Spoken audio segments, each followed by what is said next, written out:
we end up in chapter 24, and then we go all the way back to chapter 17 to actually end the class. Which I actually do appreciate that we wrap up the class with endocrine, because we've talked about endocrine pretty much all the way through. So a lot of this stuff is going to be reviewed. We've talked about it already. Hopefully a lot of this stuff is going to be stuff that you remember hearing and it makes sense to you. So this won't be too horrible. So what does hormones have to travel in? The blood travels in the blood, right? Hi. So, what hormones do though is entirely, without hormones we don't exist, right? They control almost everything. They control our metabolism, they control our sexual reproduction, they control our growth, they control how we heal, they control our stress response. So they control like almost everything. We had a president that had an inability to have a stress response. Anybody know who that president was? FDR. Oh. So JFK, he had, I'm not going to remember the name of the disease. And they hit it. Dang it. Hold on, I'm going to tell you. I have to look it up. I usually remember what it is. But tonight, it's not going to happen. JFK endo disease.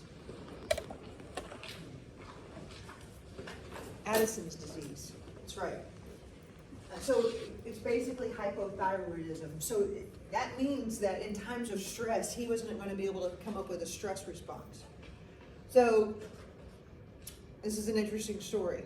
I don't know if y'all have heard of a movie called Parkland, but I've heard this too. So clearly he was one of our presidents who was assassinated. And I'm sure y'all know how he was assassinated. You don't know? No. Who is this? JFK. Oh, like in the limousine or something? Wow, yes. Okay. He was shot, right? Shot. Yeah. Snipe. I don't know. So actually the first shot that hit him, they were able to trach him by. It took out his throat. So they were able to use that shot to actually put a breathing tube in.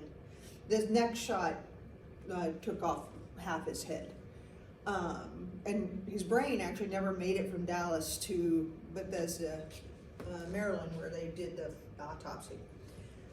Which is where all of and there's actually, at one point I was like, fine, it wasn't a conspiracy, but now I'm back to it was a conspiracy. Did he ever find out who did it? Yeah. No, the CIA, there's now some CIA stuff that's about to come out. I think it was an internal hit job. I actually not think the government killed him. I think our own government killed him, personally, is what I think.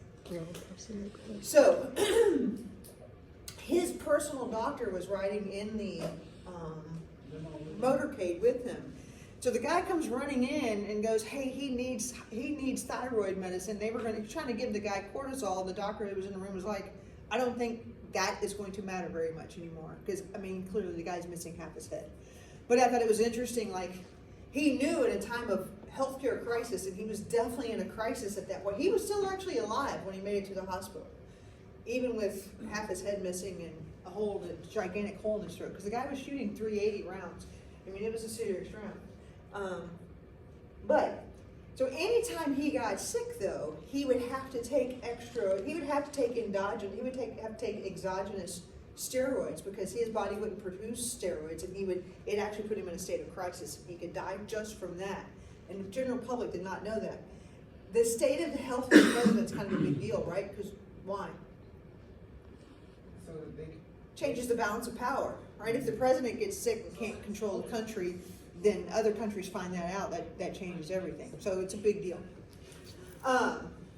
So all of these are the things that hormones do. And then together with the nervous system. So the nervous system, how does the nervous system impact our homeostasis? Controls everything. Quick, right? It's a nerve response, it turns it on, turns it off, just with a neuron response. So the nervous system is very fast, the hormone system is very slow, uses hormones. Hormones have to have a receptor. It's a longer process. The hormone response is going to last longer. A nerve ending response is going to be on and off. Make sense? I'm telling you, you guys are going to be all in on this tonight. With the steroids, why is it that like you can't? Hold on, I'm trying to figure out what I'm trying to ask. Okay. Like, it's not good to have like long-term use of steroids because it can mess up like. I think it's your adrenal glands. I don't remember. Absolutely. Okay, It but is then your- like things like Addison's disease are treated with steroids. There is some things So- that doesn't make sense to that, right? So Addison's disease, you can't make your own steroids. So in the event of a stressor, when you get stressed, you release your own steroids. Because your body needs that for for inflammation and that kind of stuff. When you can't make that, then your body goes into crisis and it can't fix itself. So in Addison's disease, they don't have their own. So when you have your own, you can fix your own. But if you take too much, if you're taking outside steroids and you suddenly stop it, you've turned off your body's ability to make steroids. And so now you're creating your own crisis again. So how does the long-term use of steroids make it stop in the first place? Does that make sense? Yes, How so does- when because it's a negative feedback loop. So when you're making steroids, you're turning your adrenal glands where you make steroids. If it senses there's enough, so it turns them off. You don't make any of your own. So now if you get into, now that you're making your own, but when you need cortisol for a reason, when you need that for a reason, you won't be able to make enough, and so you'll have to take, so endocrinologists will prescribe you some to take when you get sick. You basically created Addison's disease for yourself if you're taking long-term steroids. And you would take long-term steroids for what reasons? COPD, autoimmune disease, if you're immune suppressed for any reason. Transplant, that's right. So those are the reasons you would take long-term steroids, and you are basically creating the same disease process that JFK had. So you won't be able to mount a cortisol response, so you'll have to take exogenous cortisol. So this is, all these guys right here are playing a part in the endocrine system: the hypothalamus, the pineal gland, the pituitary gland. The pineal gland, the only reason we're going to talk about it here is because of what? Anybody know what the pineal gland helps us with? Which is all of you right now are Sleep. sleep, because all of you right now are sleepy, so clearly y'all are all feeling some melatonin. Say it again. Yeah, y'all, that's right. But they're actually finding that the pineal gland might be involved in much more than just melatonin. So that's interesting. The thyroid gland and the parathyroid gland, these are part of our hormone system. The thymus gland, the heart releases a hormone system as well. The stomach, the adrenal glands, adipose tissue. Adipose tissue is interesting. We didn't talk about that, but adipose tissue, they thought that years ago that they had come across the fix for obesity in this country. So adipose tissue releases a hormone called leptin. Anybody heard of this? Leptin is supposed to tell you when you're satiated, when you've had enough food. It turns off your appetite. The reality is not everybody has receptors for it. This is the most important thing to know about hormones. If you don't have a receptor for it, a hormone is ineffective. It's a lock and key mechanism. You can have all the hormones in the world, but if you don't have the lock for it, the key won't work. So they thought that when they found out that adipose tissue actually released a hormone that reduced your appetite, it's in the magic pill. We can now, finally we have a magic pill for obesity. But it turns out not everybody, that's how people became obese, because they already didn't have that receptor. That was part of the problem. Pancreas, kidney, ovaries, testes, small intestine, all these places are functional in the endocrine system. Hormone circulation is just something we've already talked about. They travel in the blood. They have to travel around the blood. If it just travels right next door and and they have a duct, what is that considered? There's endocrine and there's exocrine. That's correct. So hormone has a secreting cell, which is an endocrine gland. It doesn't have a duct. It gets secreted, travels around the blood, and there are not target cells, and then there are target cells. And once it finds a target cell, then it will start creating a change. Usually it creates proteins, and then affects a change. And that change is important. But again, I cannot belabor this point anymore. You have to have a specific receptor for the hormone to be effective. Is is like sweating also a response for hormones? Say it again. Is sweating also a response from hormones? Like what controls the on and off of sweating? Is it just For hormones? is it hormones that control the sweat? So hormones can be effective in either sex. Both sexes have testosterone, both sexes have estrogen and progesterone. So there's receptors for everything. Well, he was saying for sweat, what produces it? What produces sweat? Yeah. but I'm just asking if there's hormones that are involved in like the turning on or off of sweating, like turning on and off the sweat glands. Yes. So testosterone will make men sweat more. There are sweat glands that are more significant in males than there are in females, and so that is somewhat hormone driven. So hyperhidrosis, for example, could be a lack of receptors for. Could be an endocrine problem, but it's also a sweat gland problem, which is why they fix that by ligating the sweat glands, which is what should have happened, I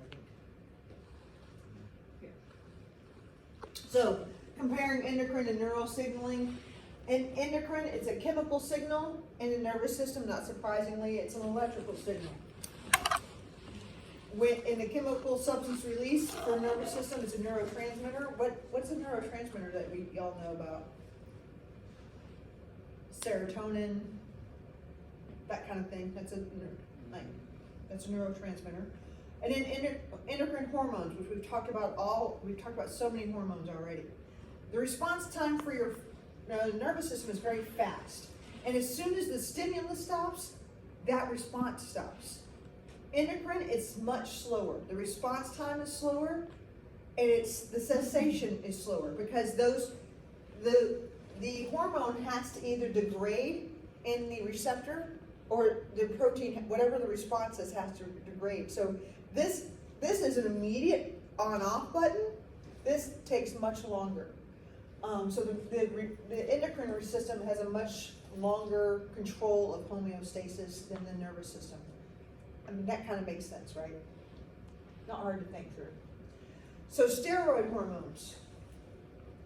Steroid hormones, I'm gonna turn some lights on. You guys are so sleepy. There, that's better. Do I want some of my coffee? I'll share. Pour it on me, I got wet coming in. I'm sorry. All right, steroid hormones. So steroid hormones are going to be, what does hydrophobic mean? Doesn't like water. They don't like water. What are all of our cells, cell walls, what are our cell walls made up of? Phospholipid bilayer. Phospholipid bilayer, that's 100% correct. So if they're phospholipid bilayer, what are they? Are they hydrophobic or hydrophilic? They have They're both. hydrophobic. They're hydrophobic. So hydrophobic's gonna be okay crossing into a hydrophobic wall. They're gonna be able to pass through the wall. So a steroid hormone is gonna be able to pass through the cell wall and get right into the receptor site inside the cell. So that's what makes steroid hormones very effective. They can pass through the cell wall, get into the cell to the receptor site that's inside the cell, and then they create, they're able to create the change from inside the cell. Your steroid hormones are your sex hormones. So you're going to be your adrenal cortex, your testes, and your ovaries. And your adrenal cortex, this is your epinephrine, this is your epi and your norepi, your cortisol, and your aldosterone. What is your aldosterone again? Blood pressure? What's it called? Sodium sparing, that's right, sodium sparing hormone. I thought the phospholipid bilayer was like partially hydrophobic and Like hydrophilic heads and hydrophobic Yeah. tails or something Right. like that. That's right, in between, that's gonna make that be able to cross through. The hydrophobic is gonna, because you have to get through that hydrophobic tail to get all the way through. So this one, the steroid hormones are gonna be able to get through that layer to get into the cell to affect change. Peptide and protein hormones are not, they're hydrophilic. They're water soluble. They're not gonna be able to even cross that cell membrane. So they have to affect change. They have to have the receptor on the cell surface. So this is like insulin. Insulin is a hormone, right? So these guys and calcitonin. So calcitonin is, so you have parathyroid hormone and calcitonin, and these what balance our calcium levels in our body. So these guys cannot enter the cell directly, but so the receptor has to be on the outside of the cell. So steroid hormones can enter the cell. Peptide and protein hormones, they affect the outside of the cell. You have to know those differences. So this is your mechanism of action, and you're basically driving some gene activation on both of these. So steroid hormone, all I really want you to know is it goes inside the cell, you start binding to the DNA, you have messenger RNA reaction, and you start creating proteins, all driven from being able to get inside of the cell. So steroid hormones, able to get inside the cell, you're creating proteins by getting into the DNA, changing you have a translation with messenger RNA, and then you've done that all through the target cell, inside the cell with steroid hormones. Peptide hormones, this is requiring a second messenger system. So you cannot get you can't get into the nucleus from outside the cell, right? So you have to have a second messenger system here, and that's called a CAMP system. And so it's basically pushing the doorbell from the outside of the cell. So you have the receptor on the outside, you have this G protein, this creates the second messenger system, this CAMP system, and basically you're going to end up doing the same thing. You're still going to be creating messenger RNA and another protein, but you're going to do it through a stepwise process, and that's that second messenger system. At the end of the day, you're still going to be creating proteins that are going to be made inside the cell. So what is the stimulus for hormone secretion? So you have three different possibilities for stimulus for hormone secretion. So humoral stimulus, you need to know this. Humoral stimulus, this is going to be caused by an alteration of electrolytes in the body, certain critical ions. And so if your calcium is low, your body recognizes your calcium levels are low. You're going to secrete parathyroid hormone. Parathyroid hormone is going to go and start to create an environment where you're going to start leaching calcium out of your bones, which is where you deposit calcium, right? That's where you store calcium. And calcium is now released, and now it increases your calcium level back up to an appropriate level. You think that's good for your bones? No. It's not good for your bones at all. If your calcium level is too high, then on the flip side of that, you have calcitonin, which is on the flip side of your thyroid over here. Calcitonin will then drive calcium back into your bones for storage. So that those two things are oppositional, and they are balancing the homeostasis of calcium in your blood. So low concentrations of calcium, parathyroid hormone gets involved. And parathyroid is these four little dots that's on the back side of your thyroid gland. Your thyroid gland is around your neck. Have you ever gone to the doctor and they asked you to tip your head back and swallow? They're looking for thyroid right there. So a neurostimulus. And so hormone release due to a neural input. Fight or flight. That was a bad clap. It didn't do anything to y'all. You're still looking like you want to go to sleep. So if you have a fight or flight, somebody like tries to hit you in their car and you get all a little excited, that fight or flight, that will cause epinorrhea, but that's from a nervous stimulus. Like you saw something that scared the crap out of you. Apparently on Paynes Prairie this afternoon, a plane crash, a little small plane crashed into the Paynes Prairie. I can imagine several people saw this and called 911. I can imagine if you saw this, you had a fight or flight response. Like it, even though it wasn't probably somebody knew, but you saw a plane crash, you know someone was probably not gonna survive that. That caused you to have a fight or flight response. So that neural stimulus hit your medulla of your adrenal gland, you started dumping epi and norepi in your system, so they got tachycardic. They probably started to sweat, they might have been a little shaky after that. That's all a neural stimulus. They visually saw it, created a fight or flight response, and now they had a visceral response to that. Now, hormonal response. So, if you have a tropic hormone, so a thyroid gland, adrenal gland, a testes, so any kind of hormone from a hypothalamus, so the hypothalamus is considered our master gland.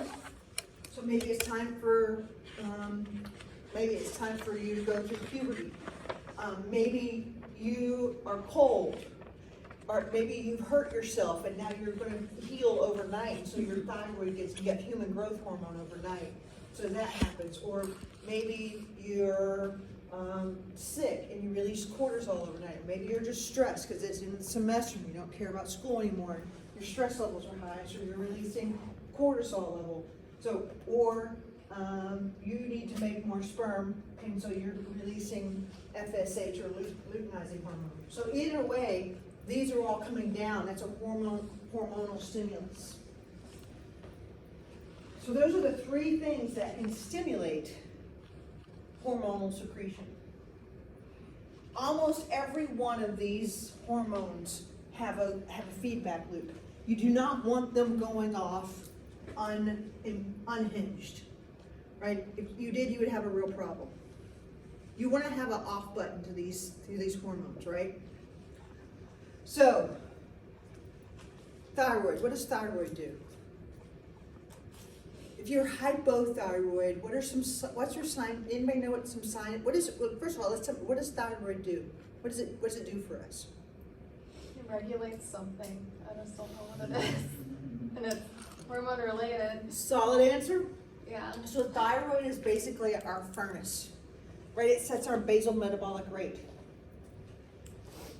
So when people have a sudden weight gain or a weight loss, they go to the doctor, and the first thing one of the doctors do is they check their thyroid, right? So if out of the blue you've suddenly lost 20 pounds and you weren't trying, that's one of the things they'll look at. They'll look to see if all of a sudden your thyroid's gotten out of check, and they'll check you for a goiter in your neck. They're also probably going to check you for cancer, but one of the first things they're going to look at really quickly is your thyroid out of check? Or all of a sudden you have slowed down, you're fatigued all the time, you've suddenly gained 20 pounds in a month, done nothing different.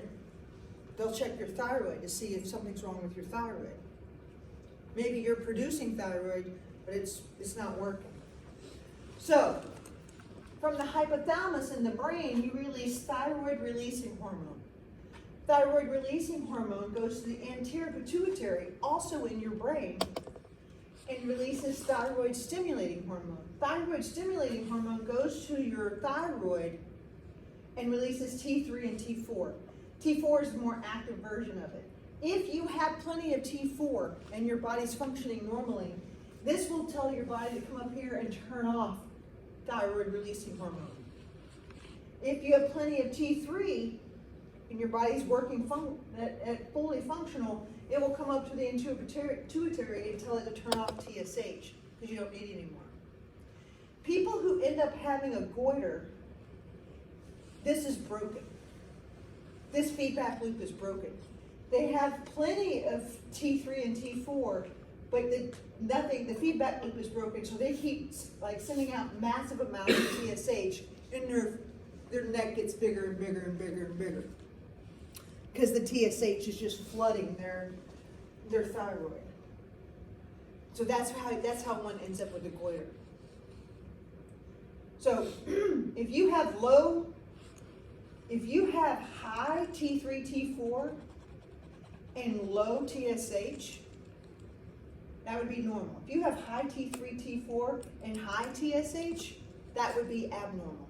There's something wrong with that feedback loop. If your T3 and T4 are high and this is still running high, something's wrong with your feedback loop. Does that make sense? So your negative feedback loop is if you have enough, you should stop. You've got plenty, it's your off button. You don't want too much.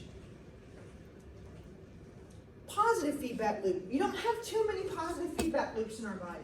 This is one of the few places where you will have a positive feedback loop.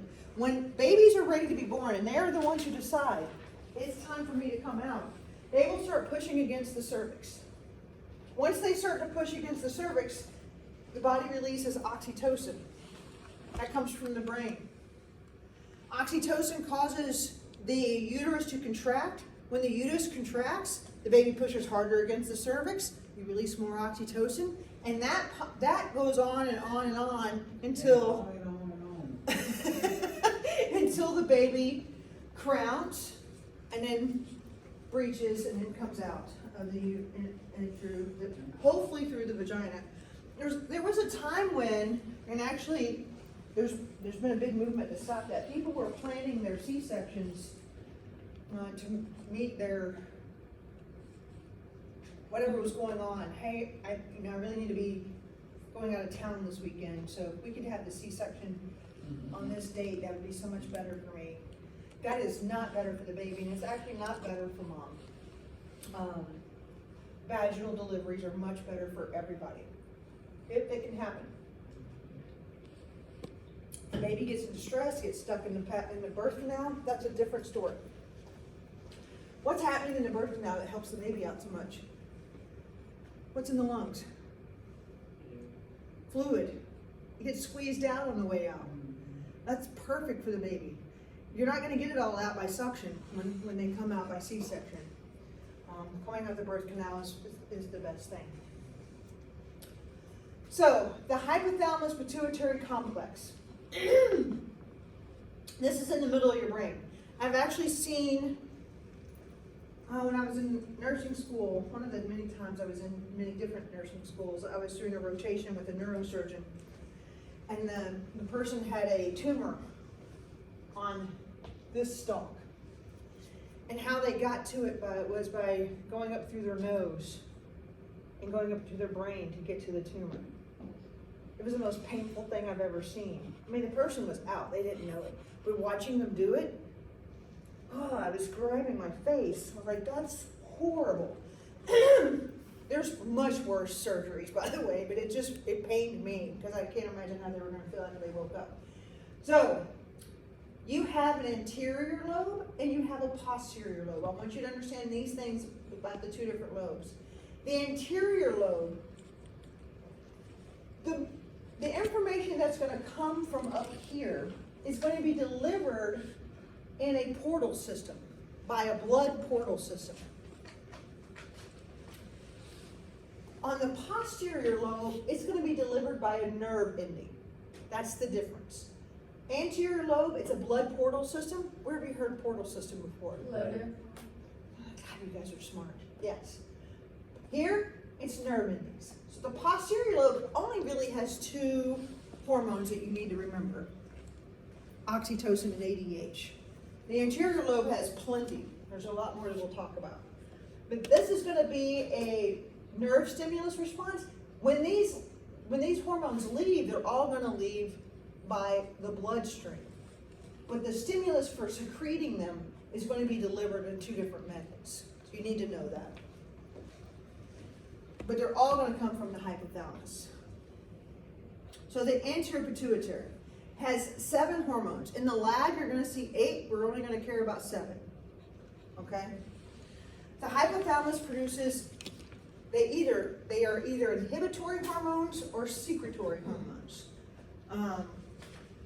And it is a hypophyseal portal system. So again, you have 2 capillary beds here. So the neurosecretory cells here from the hypothalamus, they start the process. The capillary bed here comes through here, and then that starts whatever the hypothalamus has suggested be released, like it could be the thyroid releasing hormone. The thyroid releasing hormone is going to come down here, and that's gonna start the secretion of thyroid stimulating hormone, and that's gonna release out of the anterior pituitary to go down into the thyroid to start the T3 and T4 to be released. So you have stimulating hormones or inhibitory hormones coming out of the hypothalamus, and then they will do one of those two things from that anterior pituitary. The posterior pituitary, again, this is a neurosecretory. This is coming from this is an axonal releasing process. So oxytocin. So we've only talked about oxytocin in terms of the positive feedback loop of a baby being born, but oxytocin is released in times of happiness, joy, sex can release oxytocin. Petting your dog can release oxytocin. Like oxytocin is a positive hormone. ADH is the other one that's stored in that posterior pituitary. They're stored and released from that capillary plexus right there. So two different ways of releasing those hormones.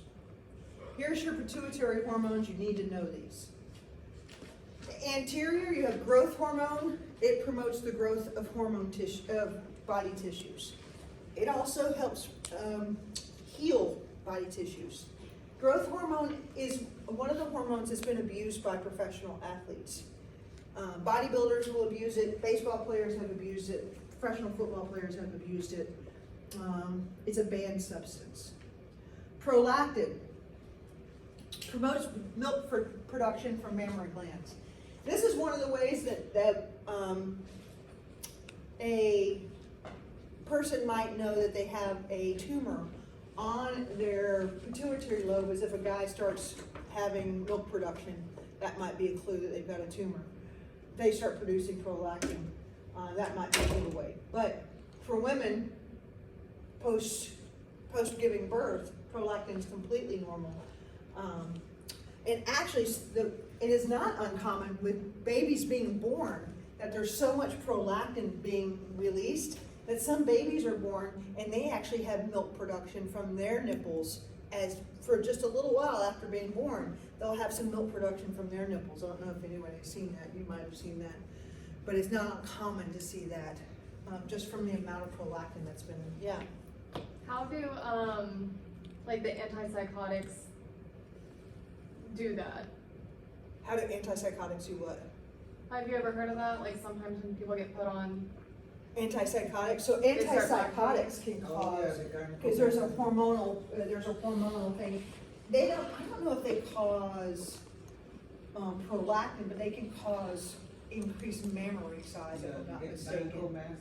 oh really? Gynecomastia, especially in males. So it's not a It hormonal. won't thing, necessarily, it will increase the breast size in males, but I don't know that it causes them to actually produce milk. I just think You've never heard that? Gynecomastia?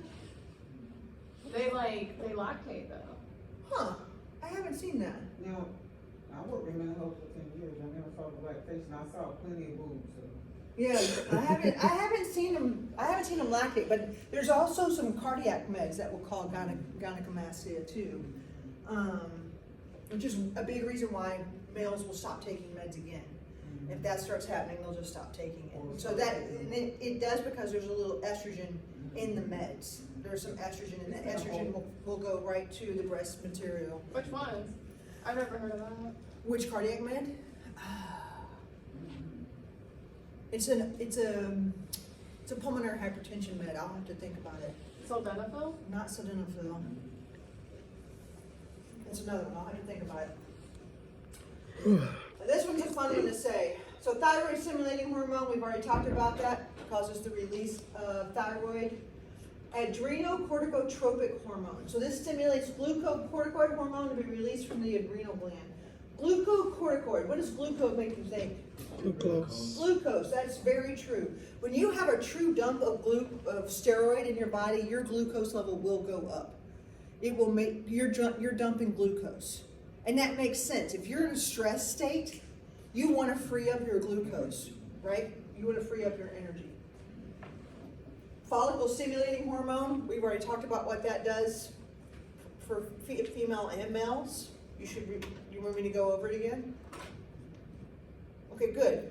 So what follicle stimulate, what is the receptor for FSH in males? What's the name of the cells? The gonadotropin.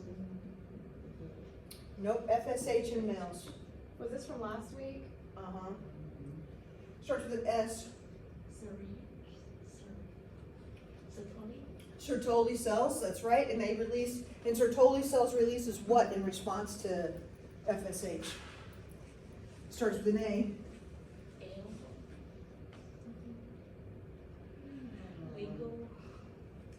It sounds like an all-point bulletin. APP, Androgen binding protein. And then once androgen binding protein is available, what binds to it, and now you're able to start spermatogenesis? This should be easy. What'd you say? No, spermatogenesis is the end result, but what hormone has to bind to it so you can start spermatogenesis? The name of the protein is androgen binding protein. What does androgen tell you? Testosterone. Testosterone, that's exactly right. So without testosterone, you will not start making sperm, right? So just a little review there. What is FSH? What is the target cells of FSH in females? Were y'all not the listening? to eggs. I wasn't here. I know. So it definitely is, but not one egg. What is it? There's one what? Not an egg. It's not an egg. One oocyte. Not an oocyte. Zygote. No. What is in the name? FSH. One follicle. One primordial follicle. Starts soaking up the FSH. So it's in the ovary. You can say ovary. Ovary would be correct. And then one primordial follicle in that ovary starts to soak up all of the FSH. And becomes Secondary, and then tertiary, Graphian. You also have luteinizing hormone. That's the sex hormone. So luteinizing hormone, what's the stimulus? What's the target tissue for luteinizing hormone in males? No. Testes is right, but I want you to be a heck of a lot more specific than that. There's two words for it. What was the question again? Is that the one where the gonadotropin? Nope. What did you say? I don't know. No, say it. I don't think it made sense, but seminiferous tubules? No, you're close though. It's in between those. Is it muscle? No. Um, Which cells are in between the seminiferous tubules? What are they called? Huh? Interstitial cells, also called the Leydig cells. Leydig cells are interstitial cells, and they release what? What hormone do they release in response to luteinizing hormone? Testosterone. That's right. You guys have to understand how those things play out. This test is not as easy as you think. Don't get complacent on the sex stuff. It's the reproductive stuff. The hormones are very complex. So luteinizing hormone, what's the target cells for luteinizing hormone in females? Did you say what? The follicle. No. So the follicle was for FSH. The ovaries? It is the ovaries, and what releases in particular, we're still back to the follicle, but what particular form of the follicle starts releasing the estrogen and progesterone? Is it just the secondary Nope, primary? nope. corpus luteum? Corpus luteum, that's right. All right, and so the posterior pituitary, antidiuretic hormone, where have we heard that before? The kidneys. Pretty much the whole class, right? So stimulates water reabsorption by the kidney, so where's the target tissue for that? Specifically. Let's be specific. Collecting back. ducts. Collecting duct and DCT, right? Correct. And then oxytocin, which we've talked about just recently. Y'all need to know everything on that.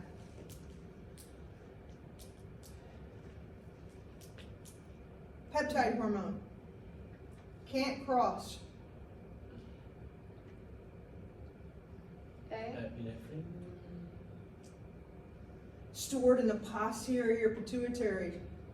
So it's gotta be, A. Who said A? A. That's correct. It's definitely A. That's A too.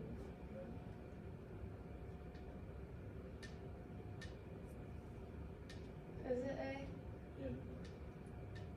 A Or doesn't C. control- Or Doesn't A control, like, I would say all of the above, right? Thyroid stimulating hormone, follicle stimulating hormone, adrenocorticotropic thyroid releasing hormone. They're all tropic hormones. Are they all secreted by the anterior pituitary? yeah, The cause remember, there's 7 of them. They sure are. ACTH, FSH. then there is not there. All right, thyroid gland. That is definitely something you are gonna have to see, and we've seen this before, right? We've seen this under histology before, this should be reviewed. We've seen the thyroid follicle, we've seen the follicular cells. These parafollicular cells are where the calcitonin is released. So this thyroid gland right here, it's very vascular, it has a lot of blood supply to it, which makes sense. If you're a hormone gland, you should really have a lot of vascular to it, right? Because what do you need for a hormone to travel? transport the blood. Blood, right? Makes sense. So the follicular cells are what secrete the T3 and T4.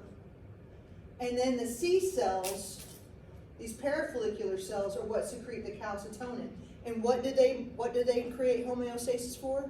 Calcium. Calcium. You see it right here. Oh. Calcium. It says it right in the word. You don't even have to remember that. You don't even have to memorize it. It tells you the answer. It's always helpful, isn't it? So, again, if you started having problems with weight, like sudden changes in weight, the very first thing you would do is go to the doctor. Even before they ask you to go to get labs, they would ask you to tilt your head back and swallow and see if they can feel or see a thyroid. You shouldn't be able to. There was a guy that was on HGTV, and there was a nurse watching him on HTV, and she noticed that he had an abnormal and asymmetric neck, and she called into the program and was like, he needs to go get his thyroid checked. Sure enough, he had a tumor on his thyroid, and she probably saved his life. Also, man, she watches a lot of HGTV. So, T3, T4 stimulates basal metabolic rate and heat production. So, again, it's really prominent when we're first born, during childhood, and then as we get older, if you get cold, you're going to start producing T3, T4. We use it at certain times when we're stressed, when you have fever, when you get cold.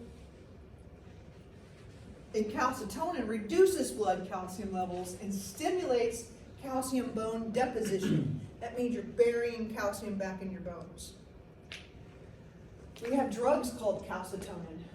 So people who maybe they're on some drugs that they have brittle bones or brittle bone syndrome, they'll be on drugs just for calcitonin to help put calcium back in their bones. Isn't that the nasal spray thing?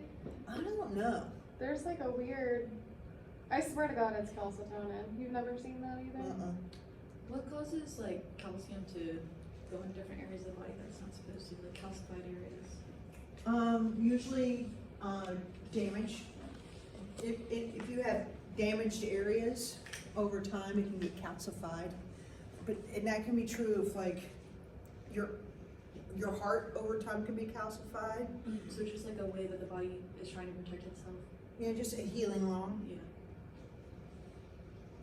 So again, this is regulation of T3, so stress. If you have stress, the hypothalamus is aware of it.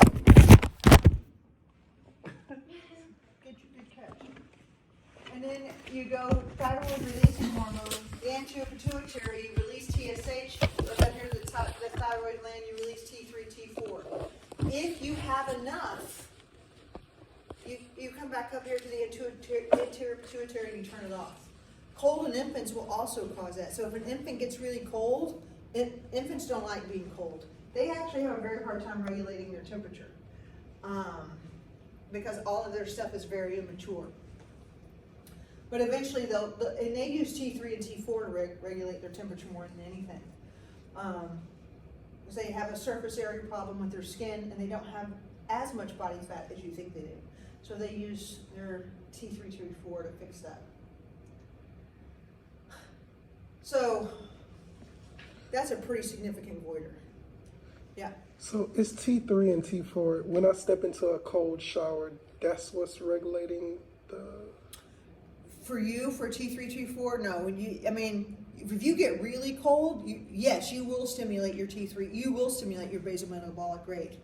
So that's why people who do cold baths and cold therapy, they do stimulate their basal metabolic rate doing that. And it actually has been shown to be very effective in reducing stress and reducing like all kinds of things in their body. There's a certain breathing pattern that you can do with that too. Cold baths have been, like ice baths have been shown to be very effective at reducing inflammation, helping to heal, that kind of thing. Why is it common in Indian people? I think you mentioned some in another chapter. What? Goiter being common in Indian people. So iodine deficiency. So there used to be a goiter belt in this country, and there's goiter belts around the world. So you get iodine from soil. If there's no iodine in your soil, then the animals don't eat it, and you're not getting it from your plants. So if you're not getting it from your plants, you're not ingesting it. If you're not getting it from the animals don't eat it, they eat the plants, and you're not getting it from the meat, so you're missing iodine. Without iodine, you're going to get a goiter. And so we figured this out. At some point, scientists figured this out. And so then they had to figure out, well, how are we going to get iodine to everyone consistently? How do we do that? Salt. We iodize salt. So if you notice on all salt, most salt is now iodized. Some salt isn't. And it should say on there if it's not iodized salt. But most salt is now iodized, and now we don't have goiter belts anymore. That is almost inoperable now. Why? Because now it's taking over her breathing, and looks like The vascularity, like all the blood supply to that would make that, you would have to shrink that, and you'd almost have to irradiate it first, just make that smaller. It would be very dangerous to deal with that surgically, because I would worry she would bleed out. And what they would do is actually give her irradiated iodine to try to shrink that before they would cut it out. But that would be a very difficult thing to surgically treat at this point. If it had been caught sooner, it could have been treated. That would be a very dangerous surgery. But that's so goiter, which you should not feel, is now basically wrapped around most of her. And that's because, what do you think her TSH level is? Very high. The negative feedback loop isn't working. So her negative feedback loop is not working. Her TSH is just pouring in to her thyroid. It's not stopping. So is it fluid? Huh? Is it fluid mostly, or no? No, it's hormone. The tissue just keeps growing and growing and growing. That's tissue. Her thyroid tissue is growing because the TSH is completely full of TSH. Thyroid stimulating hormone her thyroid's being stimulated because there's no off button. so it's like when you flush the toilet and the handle gets stuck in the water, it just runs and runs and runs. Correct. There's no negative feedback loop. It's broke. So the parathyroid glands, these are 4 very small glands that are embedded on the back of the thyroid. So if you flip the thyroid over, you would find these parathyroid on the backside of it. This parathyroid hormone is only released in the space of low blood calcium levels. So if your systemic calcium levels got low, your parathyroid hormone would kick in, and then it would correct your blood calcium level by causing bone demineralization and calcium to be released into the blood. It erodes your bone matrix. It's very bad, especially if you're old, because it definitely will make you more likely to have a bone break. So there's your calcium homeostasis, which we've talked about. If your calcium is too high, you release calcitonin. That makes your calcium go down by putting the bone calcium back in your bones. If it falls too low, you release parathyroid hormone, and that frees the calcium from your bones and gets your calcium level at a stable place. So that's calcium homeostasis.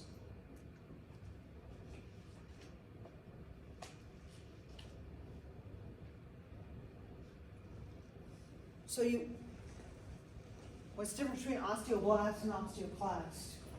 Osteoblasts are going to create the tissue, and osteoclasts are going to break the tissue. You will need to know that for the answer to this question. You don't need to know? Say it again. You do or don't need to know that for You this need to question? know it for this question.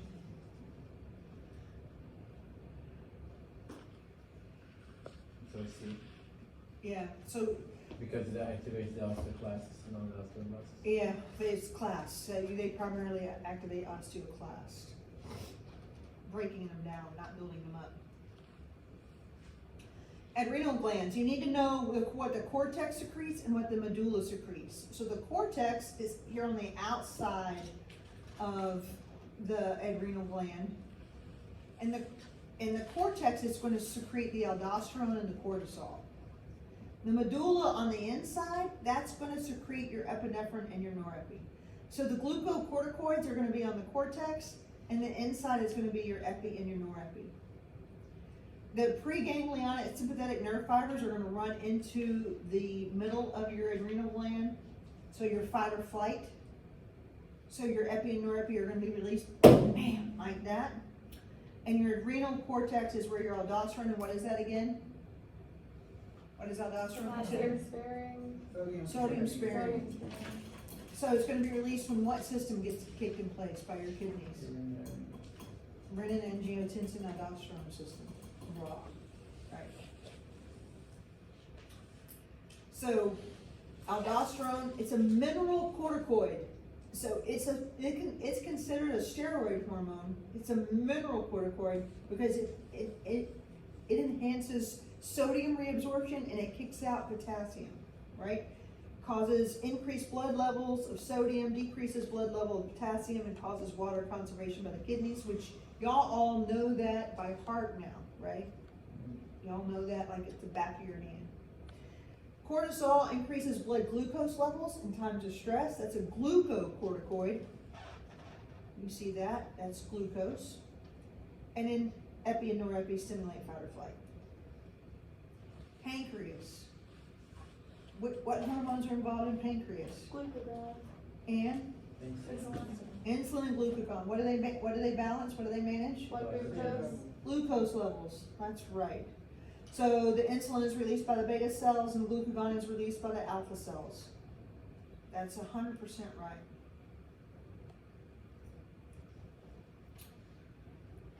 So glucagon targets mainly the liver, but where else it is glycogen stored? The Bone muscles. marrow. Big muscles, that's right. So it keeps your normal glucose, you get your glucose in normal ranges. When your glucose gets too low, which one gets released? Glucagon. When it gets too high, what gets released? Yes, sir. Correct. So we just went over these. The testes in the male and the ovaries produce your gonadal hormones. They receive stimulation from, and we just went over these, so. But do not forget inhibin. So, especially in females, so, what day is ovulation? 14, And what day does inhibin really start playing a role? 15. Yeah, basically at the same time of ovulation, because do you want to ovulate twice? No. Do you need any more follicle stimulating hormone as you are working on, right, so after day 14, inhibin is being released to prevent, because you don't need another follicle working, because you might have fertilization, right? And if you have fertilization, you definitely don't need another follicle working. And both of it, inhibin increases the secretion of FSH. So in males, if you increase FSH in males, what are you going to actually inhibit in males? Testosterone. Nope, LH. no. No. You're going to inhibit spermatogenesis. You need to know Oh, that. okay. If you inhibit FSH in males, you're inhibiting the production of sperm. That's it. Why would you inhibit the production of sperm? Because I have a lot already. Is that You- indigenous? Where are you storing that? Indigenous. Epididymis. So you have plenty of stored sperm, you don't need any more, so now inhibin's gonna kick in. So inhibin in males may never be released, right? Theoretically. But in females, inhibin's gonna be released at least monthly. Aldosterone.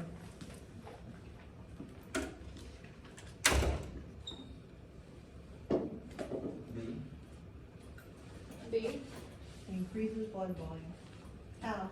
sodium, Sodium. waterfall sodium. Oh yeah, sure. Perfect. It definitely doesn't decrease blood sodium levels. It's not a glucocorticoid, because why? What is glucose? The Cortisol? Cortisol, that's right. And what gets released from the medulla? aldosterone. No, what gets released from the Oh, medulla? epi. And sorry. norepinephrine, correct. All right, the pineal gland. So we already kind of talked about this.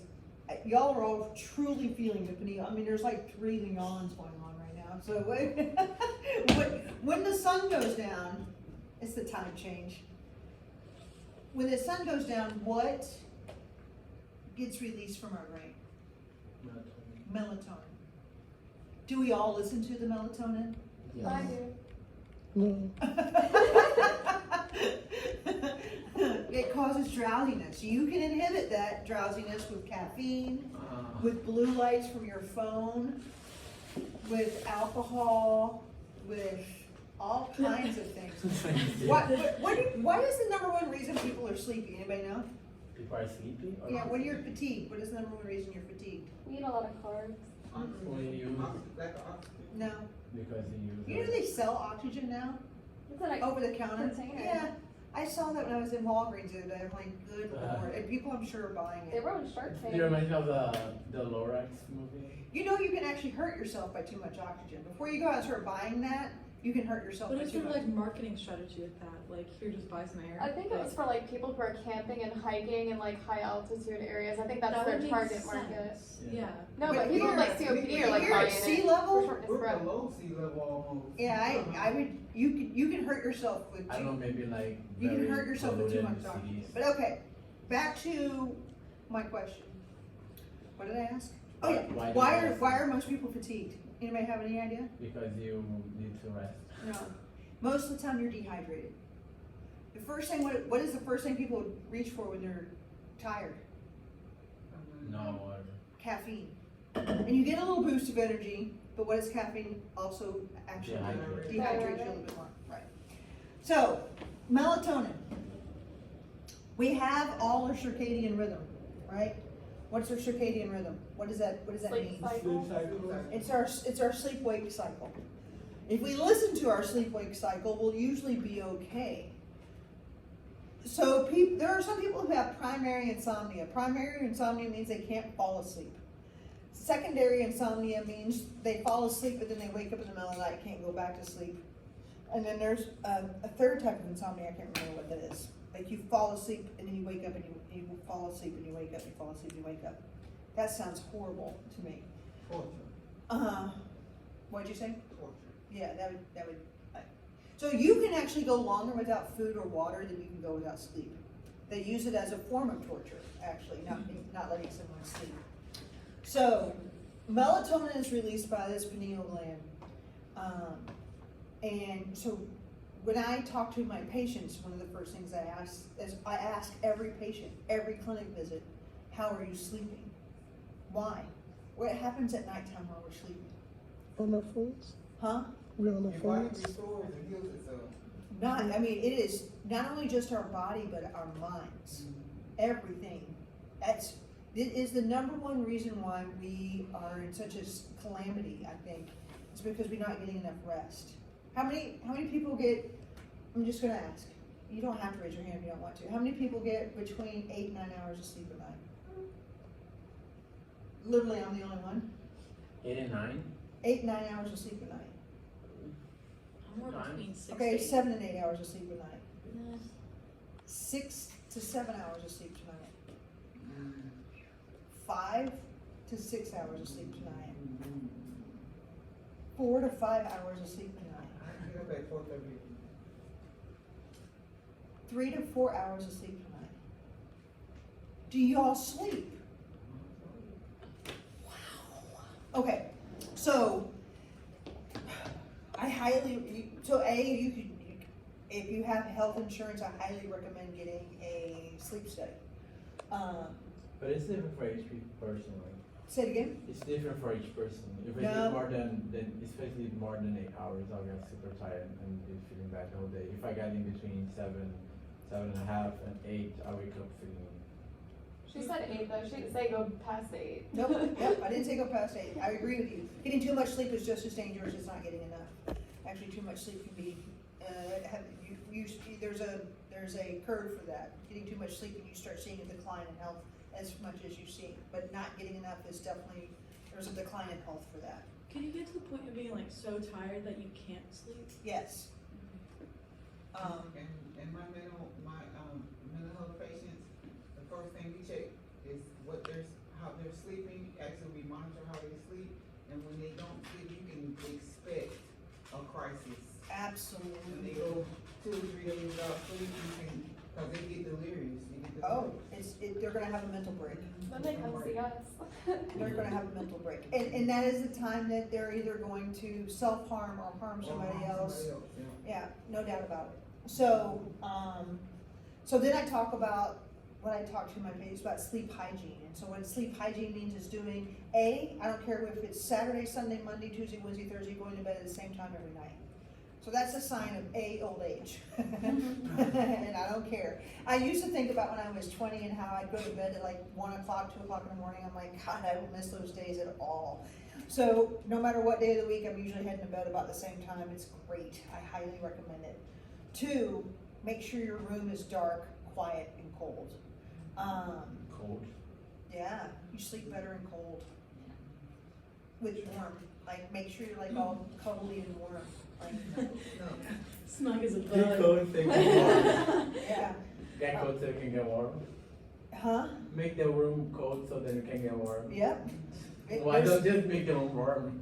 So do you sleep Because you without, can't like, sleep. do you Most sleep people in the can't heat? sleep when they're Yeah, with hot. nothing. I don't know, that's comfortable. Yeah, most people like the room cold. You're a psychopath. And then I'll throw a leg out, like, to Yeah. cool it down. Balance, gotta have You gotta have what? a balance. Yeah, right. And then like, it's just kind of doing the same thing every night, but sleep hygiene is important. And then if you wake up sleepy every day, then you might have obstructive sleep apnea, which we're not talking about here. They say also don't do anything in your bed that is not related to sleeping. Like don't eat, don't watch movies. Oh, am I, No, don't eat, don't watch movies, like this kind of stuff, or like don't study in your bed. Don't- so that is true to an extent, even though, I mean, I think, so the worst thing you could do is look at your phone or look at anything that's gonna create blue light. When you do create blue light, you turn off your melatonin. So melatonin is not gonna make you fall asleep. If people you can take exogenous melatonin, but that just is doing what your brain's already going to do. And I think that's okay, but you can take too much of that too. You can overdose on That would melatonin. they say because like your body, if you only sleep in your bed, like for most of the time, You train your- him. Yeah, your body like is, okay, we're in the bed now, it's not time to sleep. And they Correct. also say like do not sleep on the couch or in other places. What's the best sleep? I have that, I don't like sleeping anywhere else as soon as I hit my bed. Man, I'm like one of those little Cupid dolls. When you lay it down flat, my eyes My are eyes closed. Yeah. So, and that's why I need to get another kind of chair in my room so I can read and not fall asleep. Because if I lay down and read, I'm gone. If you turn off the blue light on your phone, does that help in like all your electronics? Yeah, it can. And there's blue blockers in glasses too. They're ugly. You look like you're wearing like a welder's mask. Like they look blue. It's true. It looks sad. Yeah. Thymus gland. What's the thymus gland do? Someone tell me. Y'all know. Mature for The T cells. T lymphocytes. Huh? T cells. T cells. So they're mature. And the hormone they release is called thymosin. So also helpful that it's in the name. Thymo. Thymus. Thymosin. So this is they went all the way back, but read the question carefully and you'll get the answer. It's pretty simple. Why is cholesterol? Huh? That's What is it? CCK. What is it? At CCK. But read it carefully. It's very simple. What Glucagon. hormone don't you need? Secretin. No. That's D. Yes. What hormone don't you need? If you just ate all of that, you're gonna have plenty of what? Glucose. So do you need glucagon to release any more? No, you don't.